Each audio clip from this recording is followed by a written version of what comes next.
The phone rang at 3:47 a.m. in the cramped Moscow apartment, its shrill tone cutting through the winter silence like a blade. Dmitri Volkov jolted awake, his journalist instincts immediately alert. In his line of work, calls at this hour meant only one thing. Someone was either dead, about to die, or had information that could kill. He reached for the phone with trembling fingers, not from fear, but from the bitter cold that seeped through every crack in the old Soviet-era building. The voice on the other end was barely a whisper, distorted by what sounded like wind and static. "Volkov, you need to stop digging." The line went dead. Dmitri stared at the phone in his hand, his breath forming small clouds in the frigid air. This was the third warning in 2 weeks. The first had been a text message with no sender. The second, a note slipped under his door. Now this. Someone was getting nervous, and that meant he was getting close. For 18 months, Dmitri had been investigating a story that no other journalist in Russia would touch. It started with a simple obituary in Pravda about a minor government official who had supposedly died of a heart attack. But the official's wife had contacted Dmitri, claiming her husband was healthy as a horse and had been asking too many questions about missing budget allocations before his sudden death. One thread led to another, and soon Dmitri found himself unraveling what appeared to be a massive embezzlement scheme that reached into the highest levels of the Kremlin. Money meant for military equipment, infrastructure, and social programs was being siphoned off through a network of shell companies and offshore accounts. The amounts were staggering, billions of rubles that could have fed, housed, and educated hundreds of thousands of Russians. But that was only the beginning. As Dmitri dug deeper, he discovered that the embezzlement was just one part of something much larger and more dangerous. The missing money was being used to fund private armies, secret prisons, and assassination squads that operated completely outside any government oversight. Russia within Russia, a shadow state that answered to no one except the man at the very top. The problem was proving it. Every source who agreed to talk either disappeared or suddenly refused to take his calls. Documents vanished from government archives. Computer files were mysteriously corrupted. It was as if an invisible hand was reaching out to erase every trace of evidence before he could expose it. Dmitri pulled on his clothes and made coffee with shaking hands. Sleep was impossible now. He walked to his desk and opened his laptop, staring at the encrypted files that contained everything he had discovered. Months of investigation, dozens of interviews, financial records, and photographs that painted a picture of corruption so vast it could destabilize the entire government. He thought about the phone call. The voice had been electronically altered, but there was something familiar about the cadence, the way certain words were pronounced. Dmitri had interviewed hundreds of officials over his 20-year career, and voices left impressions like fingerprints. No one expected what came next. At exactly 6 a.m., as Dmitri was reviewing his notes for the 100th time, his apartment door exploded inward. 3 men in black tactical gear stormed in, their faces hidden behind balaclavas, automatic weapons trained on his chest. They moved with military precision, clearing the small apartment in seconds. Dmitri Volkov, the lead man said, his voice calm and professional. "You're coming with us." "On whose authority?" Dmitri demanded, though his voice cracked with fear. "Higher than you can imagine." They zip-tied his hands behind his back and placed a black hood over his head. The last thing Dmitri saw was his laptop screen, still displaying the files that could bring down the most powerful man in Russia. One of the men was already downloading everything onto a portable drive. The journey took what felt like hours. Dmitri was thrown into the back of a van, driven through the streets of Moscow, then transferred to what sounded like a helicopter. The rhythmic thump of rotor blades filled his ears as they lifted off, heading in a direction he couldn't determine. When the hood was finally removed, Dmitri found himself in a place that looked like something from a movie. The room was sterile white, with no windows and no obvious door. A single chair sat in the center, surrounded by cameras and recording equipment. Across from him, behind a one-way mirror, he could sense observers watching his every move. A voice came through speakers mounted in the ceiling. "Mr. Volkov, you have been investigating matters that threaten national security." "I'm a journalist," Dmitri replied, trying to keep his voice steady. "I have the right to investigate corruption." "You have the right to breathe, Mr. Volkov. Everything else is a privilege that can be revoked." The temperature in the room began to drop. Within minutes, Dmitri's breath was visible, and frost began forming on the walls. He realized they were going to freeze him into compliance. "We know about your sources," the voice continued. "Dr. Elena Petrov from the Ministry of Finance. Colonel Alexei Rusinov from the General Staff. Maria Volnova from the Central Bank. All patriots who made the mistake of trusting the wrong journalist." Dmitri's blood turned colder than the air around him. Those were his sources, people who had risked everything to expose the truth. If they had been identified, they were as good as dead. "What do you want?" he managed to ask through chattering teeth. "Your complete cooperation. All files, all recordings, all notes. In exchange, you continue your career writing about sports and entertainment. You forget everything you think you discovered, and you live a long, unremarkable life." The alternative was left unspoken but perfectly clear. But that was only the beginning of Dmitri's real nightmare. Over the next 6 hours, they showed him video footage that made his blood run cold. Dr. Petrov being dragged from her home in the middle of the night. Colonel Rusinov's car exploding on a busy Moscow street. Maria Volnova simply vanishing from her office, her security badge showing she had entered the building but never left. "These people trusted you," the voice said.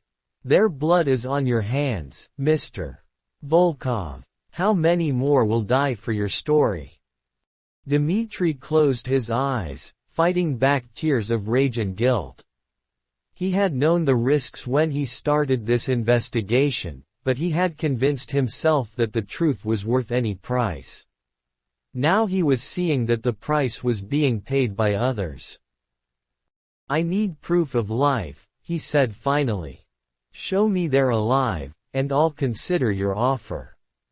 The screen in front of him flickered to life, showing a live video feed from what appeared to be a prison cell. Dr. Petrov was sitting on a concrete bench, very much alive but clearly frightened. She looked directly into the camera and mouthed the words, "I'm sorry," before the feed cut out. "She's alive for now," the voice said. "The others are in similar accommodations. Their continued health depends entirely on your decision." Dmitri realized he was trapped in an impossible situation.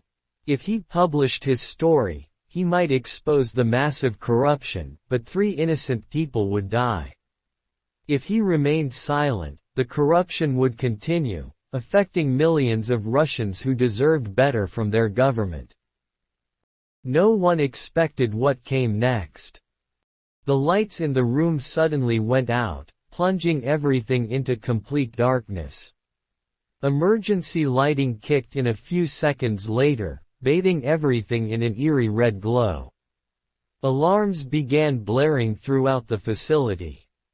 "What's happening?" Dmitri shouted, but there was no response from the speakers. The door to his cell hissed open, revealing a corridor filled with smoke and the sound of running footsteps. A figure appeared in the doorway, wearing military fatigues and carrying an assault rifle. "Dmitri Volkov?" the figure asked in heavily accented English. "Yes. Come with me if you want to live." It was like something from an action movie, but the bullets whistling past Dmitri's head as they ran down the corridor were very real.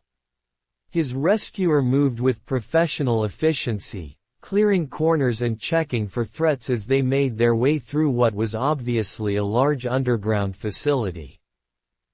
"Who are you?" Dmitri gasped as they paused behind an overturned desk. "Someone who believes your story needs to be told," the man replied in English.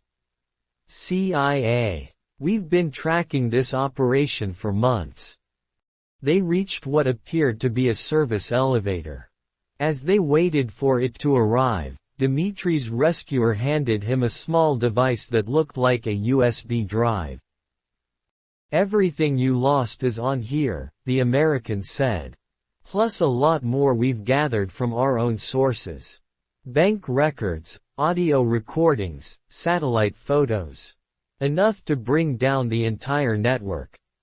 The elevator arrived, and they stepped inside. As they rose toward what Dmitri hoped was freedom, he realized that his story had become much bigger than he had ever imagined. This wasn't just about Russian corruption, it was about international intelligence operations and geopolitical power struggles that spanned continents. But that was only the beginning of the most dangerous part of his journey. When the elevator doors opened, they were not on the surface as Dmitri had expected, but in what appeared to be an underground parking garage. Dozens of vehicles were scattered around, and the sound of gunfire echoed from multiple directions. "There's been a complication," the CIA agent said grimly. "They knew we were coming." They made their way carefully between the vehicles, heading toward what appeared to be an exit ramp. But as they reached the ramp, more armed figures appeared, blocking their escape route. "Dmitri Volkov," a familiar voice called out. "You really should have taken our offer." It was the same electronically altered voice from the interrogation room, but now Dmitri could see its source. A tall man in an expensive suit stood flanked by a dozen armed guards. Even with the voice modulator he was wearing, something about his posture seemed familiar. "You've caused us considerable trouble," the man continued. "But it ends here." The CIA agent raised his weapon, but he was vastly outnumbered. "Give me the drive," he whispered to Dmitri. "I'll buy you time to run." But Dmitri had a different idea. During his months of investigation, he had learned something that no one else knew. The corruption network had one fatal weakness: the man at the top was paranoid about electronic surveillance.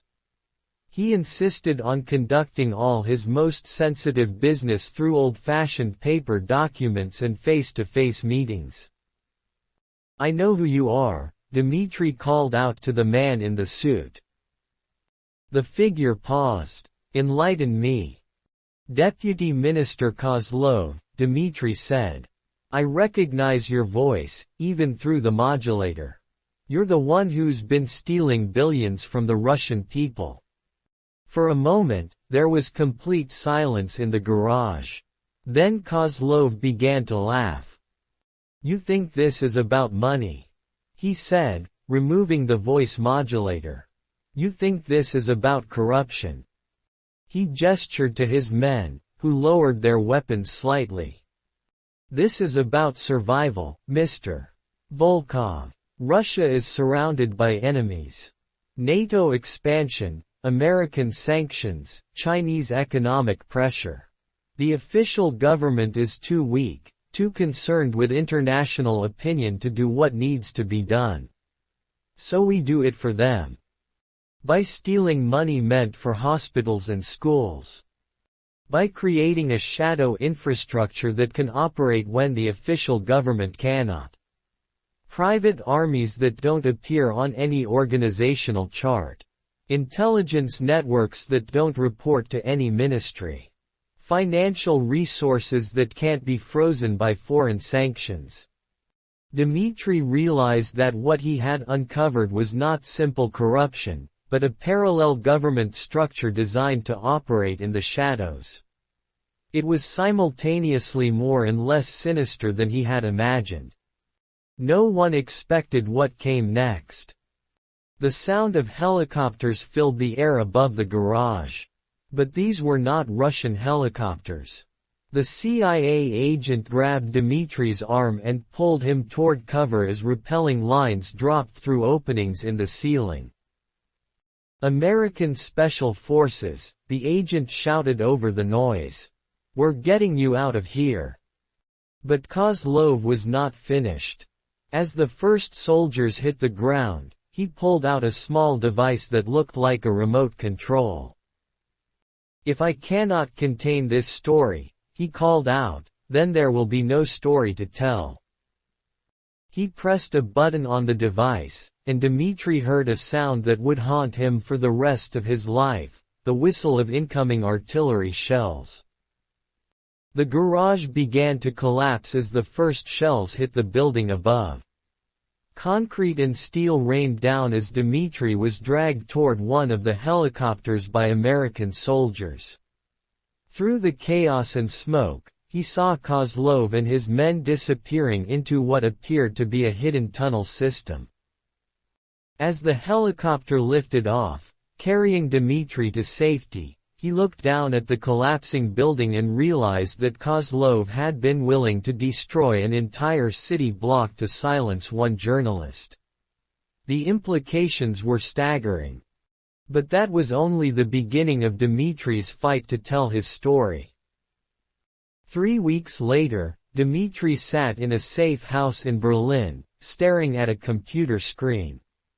The CIA had provided him with protection and resources, but they wanted something in return, his story published in a way that would maximum damage to Russian intelligence operations.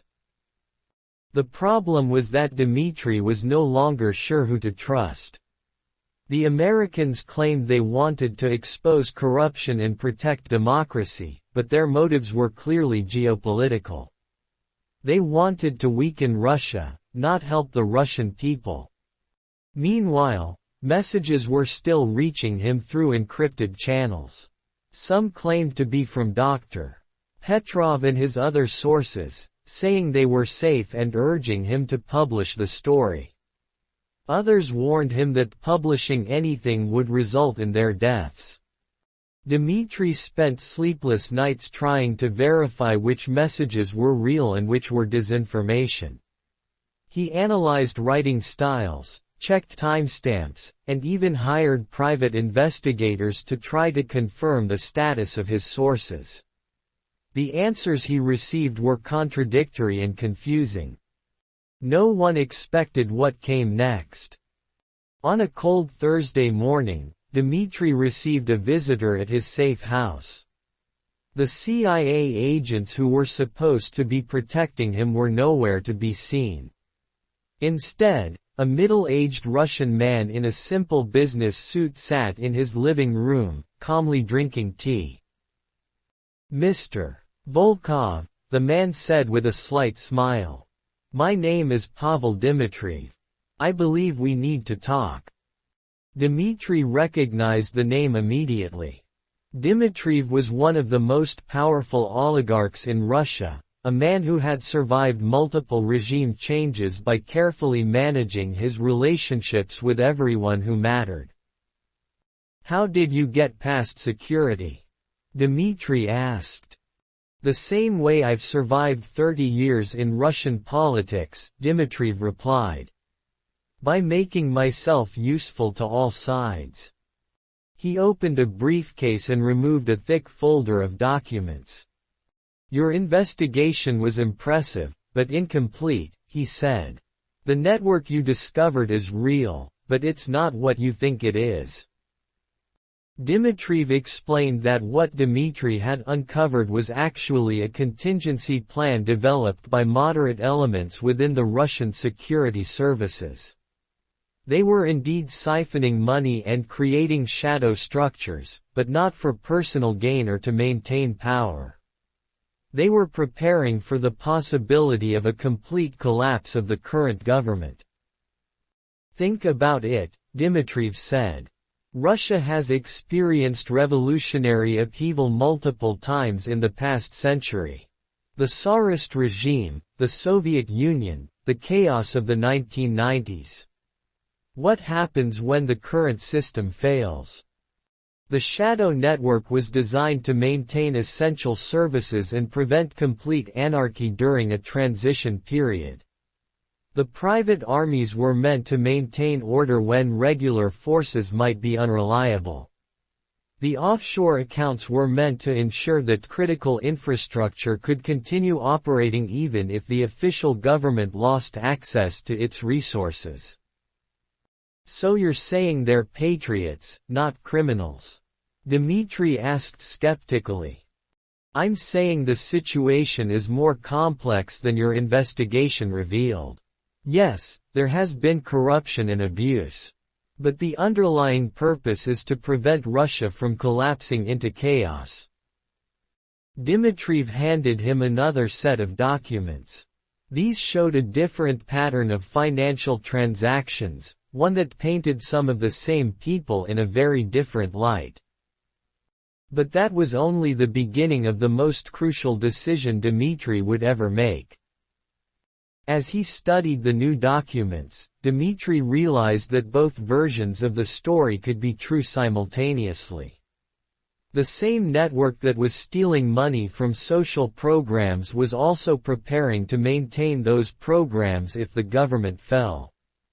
The same people who were operating outside legal oversight were also working to preserve legal institutions. Why are you showing me this? Dmitri asked. Because in 2 weeks, your story is going to be published whether you cooperate or not, Dmitriev replied. The Americans have enough information to write their own version, and they will if you don't publish yours first. Dmitriev explained that Dmitri's investigation had been part of a larger intelligence operation. The CIA had been feeding him information and protecting his sources not out of journalistic solidarity, but because they wanted to destabilize the Russian government at a critical moment. Your Dr. Petrov, Colonel Rusanov, and Ms. Volnova were never in danger from us, Dmitriev said. They're in protective custody because we knew the Americans would eventually try to eliminate them to prevent them from contradicting the official narrative. Dmitri felt like he was drowning in layers of deception and counter-deception. Every fact he thought he had established was being challenged. Every source he thought he understood had hidden motivations. What do you want from me? He asked finally. Tell the complete story, Dmitriev said. Not the American version or the Russian version, but the truth. All of it, including the parts that make everyone uncomfortable. He stood up and headed toward the door. You have 48 hours to decide. After that, events will proceed without your input. No one expected what came next. That evening, Dmitri's computer received an encrypted message from an address he didn't recognize.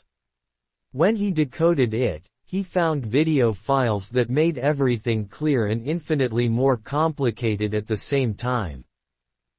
The videos showed his 3 sources, Drive, Petrov, Colonel Rusanov, and Maria Volnova, but not in prison cells or protective custody. They were in what appeared to be a comfortable conference room, discussing their cooperation with multiple intelligence services. The journalist believes he's investigating corruption. Drive. Petrov was saying to someone off camera. He has no idea that we're feeding him selected information to support the larger operation. Colonel Rusanov nodded. His emotional investment in the story makes him an ideal conduit. He'll fight harder to publish it because he believes he's saving us. Maria Volnova added, the beauty of it is that most of what we're telling him is true. The corruption is real, the shadow networks are real. We're just not mentioning that we're part of the solution, not the problem. Dmitri stared at the screen in shock. His sources, the people he had risked everything to protect, had been manipulating him from the beginning. But manipulating him toward what end? The final video provided the answer. It showed a meeting between American, Russian, and Chinese intelligence officials. They were discussing something called the Stability Protocol, a secret agreement between the major powers to manage global transitions in a way that prevented catastrophic conflict. The Russian shadow network that Dmitri had been investigating was actually part of this larger international system. Similar structures existed in other countries, designed to maintain essential functions during periods of political instability. The journalist's story will serve multiple purposes, one of the American officials was saying. It will appear to expose Russian corruption, satisfying domestic political demands for accountability. But it will also reveal the existence of stabilization mechanisms, which will deter more aggressive destabilization attempts. Dmitri realized that his investigation had been guided from the beginning. He had been fed information, protected when necessary, and threatened when useful, all to produce a story that would serve the interests of people he had never met. But that was only the beginning of his most important realization. As he sat in the Berlin safe house, surrounded by evidence of manipulation and counter-manipulation, Dmitri understood that the story he had to tell was not about corruption or shadow networks or international conspiracies. It was about the fundamental question of whether ordinary people had any real control over the systems that governed their lives. The money that had been stolen from Russian social programs was real. The people who had suffered because of that theft were real. The fact that some of the stolen money was being used for long-term stability planning didn't change the immediate harm it had caused. At the same time, the genuine threats that the stability networks were designed to address were also real.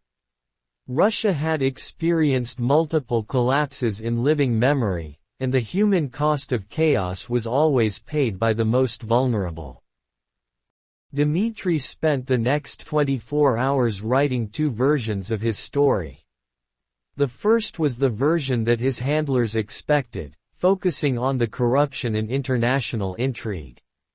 The second was the version that his conscience demanded, focusing on the human cost of systems that operated without public knowledge or consent.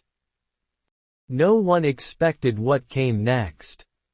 On the day of his deadline, Dmitri published neither version. Instead, he released everything: his original investigation, the CIA documents, Dmitriev's materials, the surveillance videos, and his own analysis of how he had been manipulated. He called it, "the story behind the story," how everyone tried to use one journalist. The reaction was immediate and explosive. The Russian government condemned it as foreign propaganda. The American government claimed it contained classified information. The Chinese government accused it of being part of a Western disinformation campaign. But ordinary people around the world read it and recognized something they had long suspected: that the most important decisions affecting their lives were being made by people they had never heard of, using information they were never allowed to see. Dmitri's story became a catalyst for demands for transparency in intelligence operations, international agreements, and crisis planning. It didn't bring down any governments or end any conspiracies, but it started conversations that had been impossible before. Dr. Petrov, Colonel Rusanov, and Maria Volnova were quietly reassigned to different positions.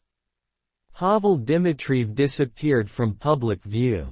Deputy Minister Kozlov was found dead in his Moscow apartment, apparently from a heart attack.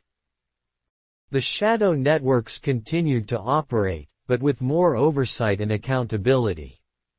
The international stability protocols were acknowledged publicly for the first time, leading to debates about democratic control over crisis planning.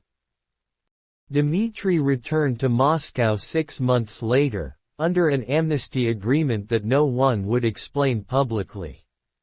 He continued working as a journalist, but now he specialized in investigating the systems of investigation itself.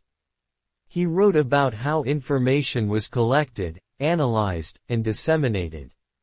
He followed the money that funded think tanks, research institutes, and media organizations. He never again had sources who claimed to be risking their lives to expose the truth.